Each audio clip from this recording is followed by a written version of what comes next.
Welcome to Dusty Gamers. F-Zero is another one of the launch Super Nintendo games that I get to play in Japanese before the thing was even out in America. One of the games that blew my mind and made me want a Super Nintendo day one. Oh god, I love that intro. The music, the intro, the gameplay. It's fucking legitly one of the greatest games ever made. This game always reminds me of a different game that... Is it Wipeout? Are you talking about Wipeout? Where you shoot the missiles?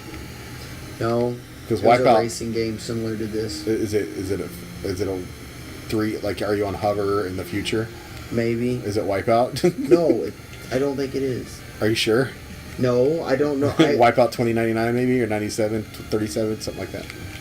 I have no idea. I don't even know what platform it was for. Is it on PlayStation? I have no idea. Is it Wipeout? I don't think you understand it. It's because you're denying that it's Wipeout. No, I'm not denying it because I have no clue. It might even be this game. It's a weird repressed memory. You have a repressed memory about a futuristic racing game? What did that racing game have to possibly do to you? A lot of that stuff, a lot of my early childhood. I have to say, now, I'm so thoroughly happy that I went back and played this game before we did this video, because when I first booted this up several months ago to play it, I did not do this good because it's not analog racing. Like your turn is like that. That's your turn, and it's how long you press it down. It's a bumper. No, it's a D-pad. Oh, is it the D-pad? I thought it was a bumper you hit. So, when you get used to racing on, analog racing, when you can, throttle it a little bit and everything. Right. This one you have to get used to. It's more jerky. You have to get used to, it's digital, so it's stop, start. Right. And when I first came back on the game, I thought the fucking controller was broken. It was so hard to control.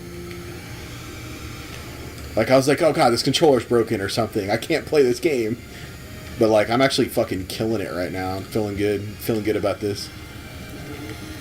Not actually coming first. A lot of the random childhood memories for me have been compressed because of the... Compressed. Vivid memories of May 3rd and... Oh, yeah? Stuff like that, yeah, so... I mean... I don't have the... a lot of my stuff's fresh only because I've spent so much time lately kind of digging it up. Yeah, I've been archaeological in my own brain for at least a few years now, where I've gone back and tried to basically rebuild my childhood, try to map how things were, figure out what year I was where and what year things happened. I put a lot of effort into kind of figuring some of that stuff out, trying to figure out when did I move here, how old was I, what school was I in, you know? See, you have to kind of... It takes effort. You can't your memory doesn't just know these things. You have to right. You have to figure out what you were listening to, what movies came out, to kind of get real vivid on that type of stuff. Another bit weird thing for me is, for one, I didn't move around much, so oh, I did. I only changed school twice. I went to kindergarten at one school, and then I went first, second at PC school district, actually, D.D. Kirkland, over by Baptist Hospital. Right.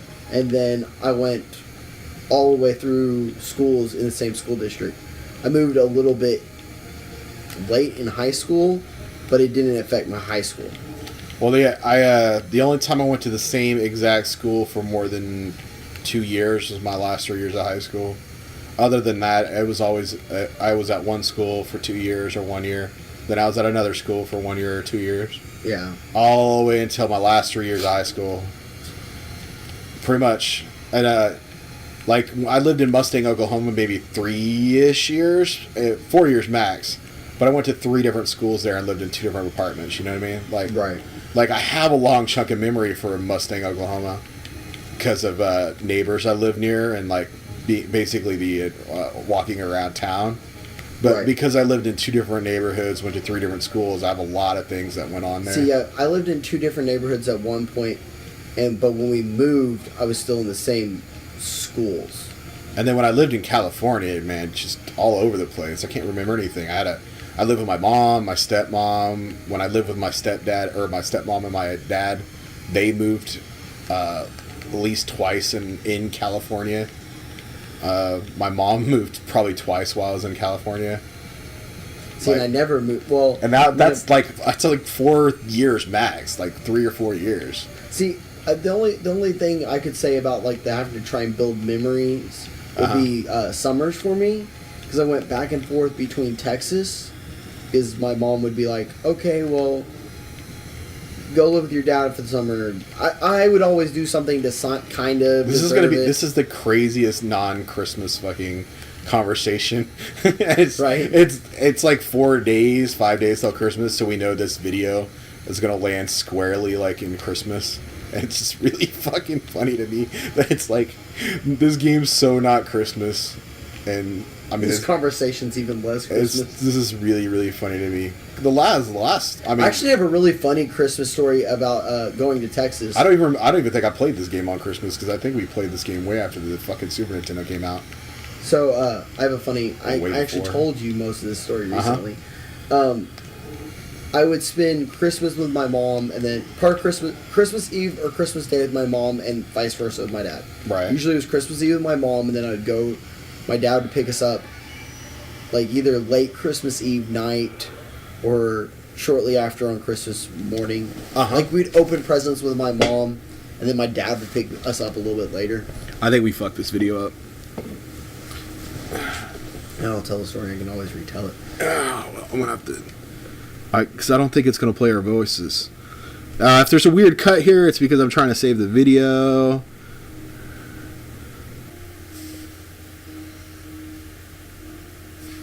Welcome back.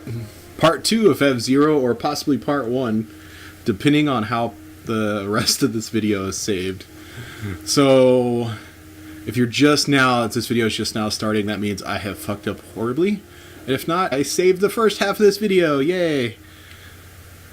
So I'm going to play like 5, 6, 7 minutes of more of this, and then edit appropriately based on the length of where I want the video to show up.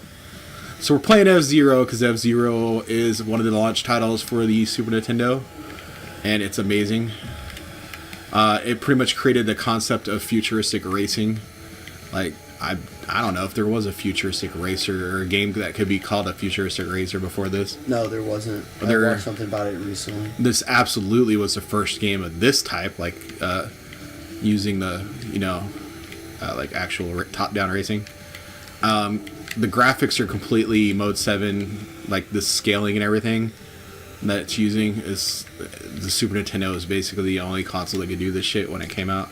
So as a launch title, this game introduced us to this style of looking. It paved the way for the great Mario Kart. Fun fact I learned today: when they created Mario Kart, the battle versus mode was created before the racing was added. So I did not know that. The mode where you run around with the balloons and shoot each other, the shells, was actually in that game before the racing was. I fucking love Mario Kart. It was a fantastic game. We definitely going to do an episode on Mario Kart, but it's not going to be part of the launch Super Nintendo because it took a little bit longer to come out.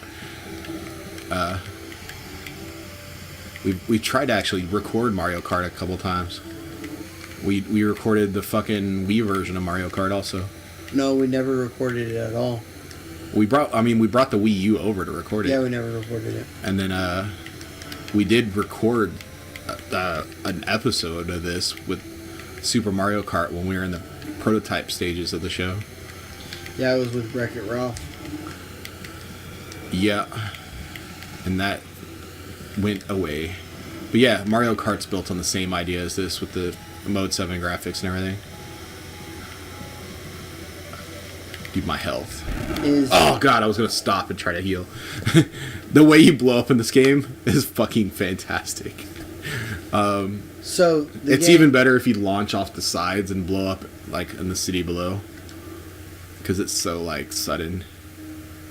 So is the game what is that game, Spy Hunter? The one with the car where you get in the truck? Yeah. Is that after this? Well, Spy Hunter's really not a futuristic racing game. Right. But kind of the same looking game where the horizon comes in. Is it?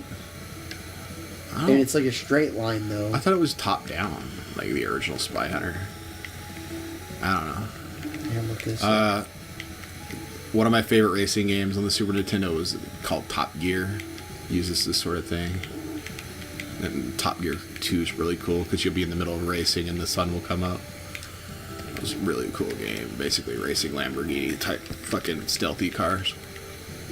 1983. 83, yeah, 83 is like way before this. Almost 8 years. Or about 8 years. Draws inspiration from the Bond films. Yeah, Spy Hunter is like it's not even really a racing game. It's like a spy game where you like get in a car and then you do the other shit. It's weird. Never played a spy gun really. I just know what it is from. Oh, it's top down. It's a vertical scrolling action driving game. Right. I never got to. This is weird. Is like this is the first game that I got kind of like into lap times, doing time trials and stuff. Right. Which I still am not a big fan of. But like as you can tell, the game ramps up the difficulty pretty fast. Like the tracks get crazier and crazier. So when you want to like chill out, like instead of just racing the first tracks against the computers over and over again, I'd go in and try to like master the first race with the different cars and see how fast I could go. Plus the music on that first track is just the best. And on this, you would have to keep that by hand, wouldn't you? No, it has a time trial. Like it has a whole mode where that you can. Oh, but it saves your info. Where you can like rate your best times, like a time trial mode. Well, I realized it had a time trial mode. I didn't realize it saved your times. Well, I mean, it was something it wasn't like over the course of days that I was worrying about. It was basically like for like 2 hours. That's all I do is fucking race the same track over and over again. Right. But I was saying you'd have to have a scratch piece of paper there and write. No, it keeps track of your times. Yeah. So you can see how much faster you're doing. See how good your laps are. I can't believe how much harder the second track is. Yeah, they get even harder too. And a lot of it's based on not getting hit, like damage, because like you can only take so much damage. Right. But then like knowing like when to stop. So like a lot of memorization. Knowing the right tracks. A lot of the racing comes out of that in this. Occasionally getting banged off the wall by these motherfuckers. Knowing when to use your speed boost. Fucking pinballing around. Like, that was a terrible time for that. Like, because you can use your speed boost at the wrong times and you're just fucking paintballing around the... Fuck you! Haha. Just send yourself bouncing off the fucking walls. Yeah, buddy. Deathwind #1. This track... Oh, God. The fucking scrolling fucking backgrounds of this track blew me away. And, as you can see, I'm drifting because it's got wind. Oh, shit. Yeah. And the fucking music. So much about this is... Oh, God. Brings back the best memories. The music here is ridiculous. But, yeah, the wind... the crosswinds in this track fucking send you into the wall. I will probably die at least once. But yeah, the backgrounds, dude, fucking jack your head up because they're crazy. Yeah, I'm almost getting to the point where I can't watch this. It's starting to give me a headache. Dude, the song, dude. It's like, there was nothing like this musically in fucking video games back then, dude. It's fucking great. It's got like drums and shit. It's pretty out, man. Feeling it. And that background with like the skull and the fucking bones and shit. It was really cool. This game was really cool for fucking a launch Super Nintendo title. And the thing is with all these games that I played before the game came out, before the Super Nintendo came out, is we didn't know what they were. Like they'd released all these like new IPs, like F-Zero I never heard of, and SimCity, and they just seemed like weird, like like staring at a different culture, like the way it's like, oh, these crazy Japanese guys and their futuristic racing game and their Sim City, which is actually not a Japanese game, but when you're a console gamer who's never played anything like it and you're playing it on a Japanese console before it comes out in America, like all that shit just seemed crazy cool. Gradius was the same way, like with the bubbles that were shooting everything. I never played anything like it. And then they're just so weird. And ActRaiser's the other game. It's a very, very weird game. So that's two of those games we haven't played yet on this set series. But like the combination of them it was such a cool set of games that completely were just all weird and different new experiences that I couldn't wait for the Super Nintendo to come out in America. Yeah.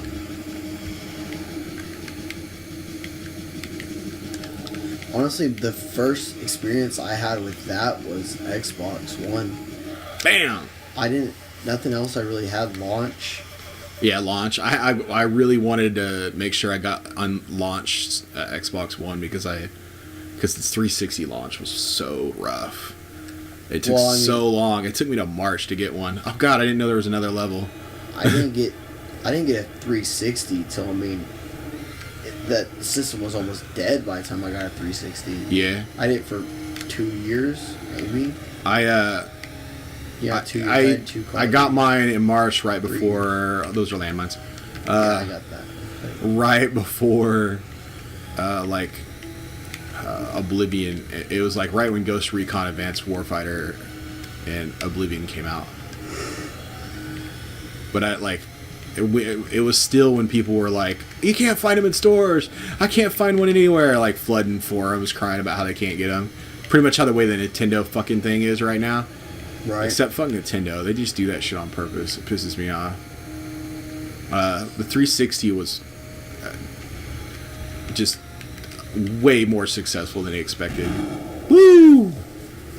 But like the Nintendo, this Nintendo shit right now is pissing me off. I got up at 8 in the morning to try to get one of those. Did not. Anyways, so that was F-Zero. Come back tomorrow. I believe I'm going to be playing SimCity, which ought to be horrible to watch. But I'm going to destroy some cities for fun. For Christmas. For Santa Claus.